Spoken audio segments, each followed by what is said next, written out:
Sukhadia university परिसर के CTAE placement cell सभागार में हुआ मेवाड़ टॉक फेस्ट। जानी मानी शख्सियों ने साझा किया सुभाष के विचार। दरअसल सोमवार को सुखाड़िया यूनिवर्सिटी परिसर के CTAE प्लेसमेंट सेल सभागार में नेताजी सुभाष चंद्र बोस की 125वीं जयंती पर पराक्रमी भारत थीम पर आधारित प्रथम मेवाड़ टॉक फेस्ट का आयोजन हुआ। समन्वय विकास छाजेल ने बताया कि मेवाड़ फेस्ट में युवाओं ने बढ़ चढ़कर हिस्सा लिया। फेस्ट में CANA न्यूज 18 के वरिष्ठ एंकर आनंद नरसिम्हन, गौतम बुद्ध विश्वविद्यालय ग्रेटर नोएडा के पूर्व कुलपति प्रोफेसर BP शर्मा, IIMC नई दिल्ली की प्रोफेसर संगीता प्रणवेंद्र जम्मू कश्मीर गवर्नर के पूर्व सुरक्षा सलाहकार अभिनव पंड्या अतिथि के रूप में मौजूद रहे। फेस्ट के प्रथम स्तर में सुभाष के सपनों का भारत विषय पर Anand Narasimhan, professor BP Sharma, professor Sangeeta Pranvendra ने विचार साझा किए। इसके बाद दूसरे सत्र में भारत की आंतरिक एवं बाह्य सुरक्षा चुनौतियां रणनीति विषय पर आनंद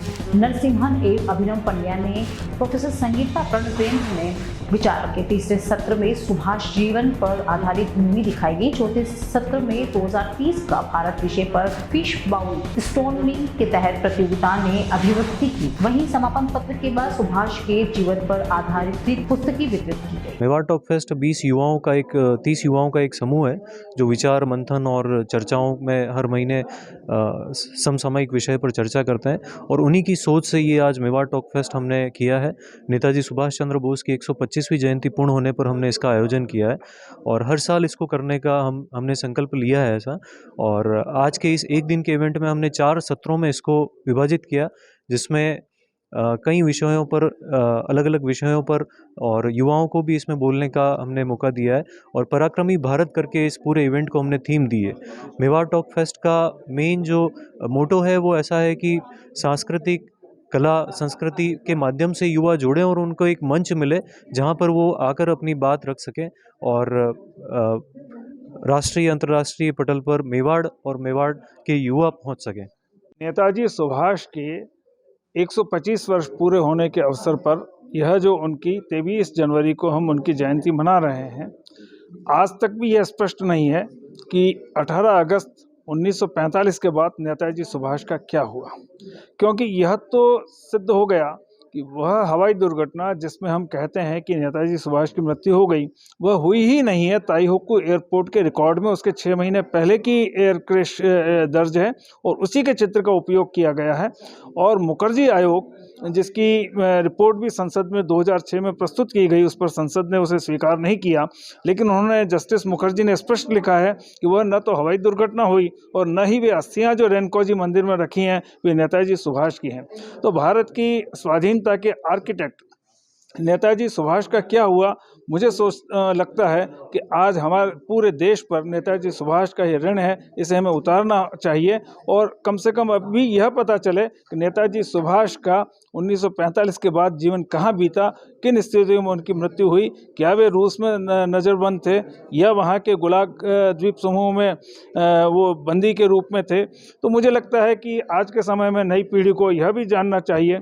और नेताजी सुभाष पूरे देश दुनिया के महापुरुषों में एकमात्र ऐसे व्यक्ति हैं जिन पर सबसे ज़्यादा इंटरनेशनल बुक्स पब्लिश हुई हैं। तो मुझे लगता है कि नेताजी सुभाष का संपूर्ण व्यक्तित्व सामने आना चाहिए और देश की स्वाधीनता में बहुत बड़ा योगदान आज़ाद हिंद फौज और उसके अभियान का रहा है।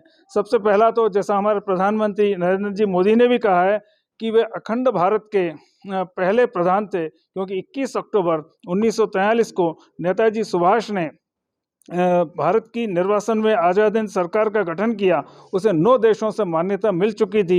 एक प्रकार से भारत की पहली अखंड भारत की वह सरकार कही जा सकती है।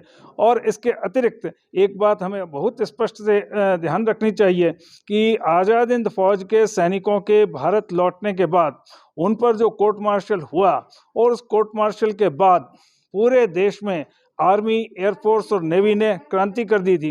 78 नेवल शिप्स में 20,000 नौसैनिकों ने, जो भारतीय नौसैनिक थे, अंग्रेज अधिकारियों के आदेश मानने से इनकार कर दिया, भारत माता की जय और यूनियन जैक को उतार दिया था।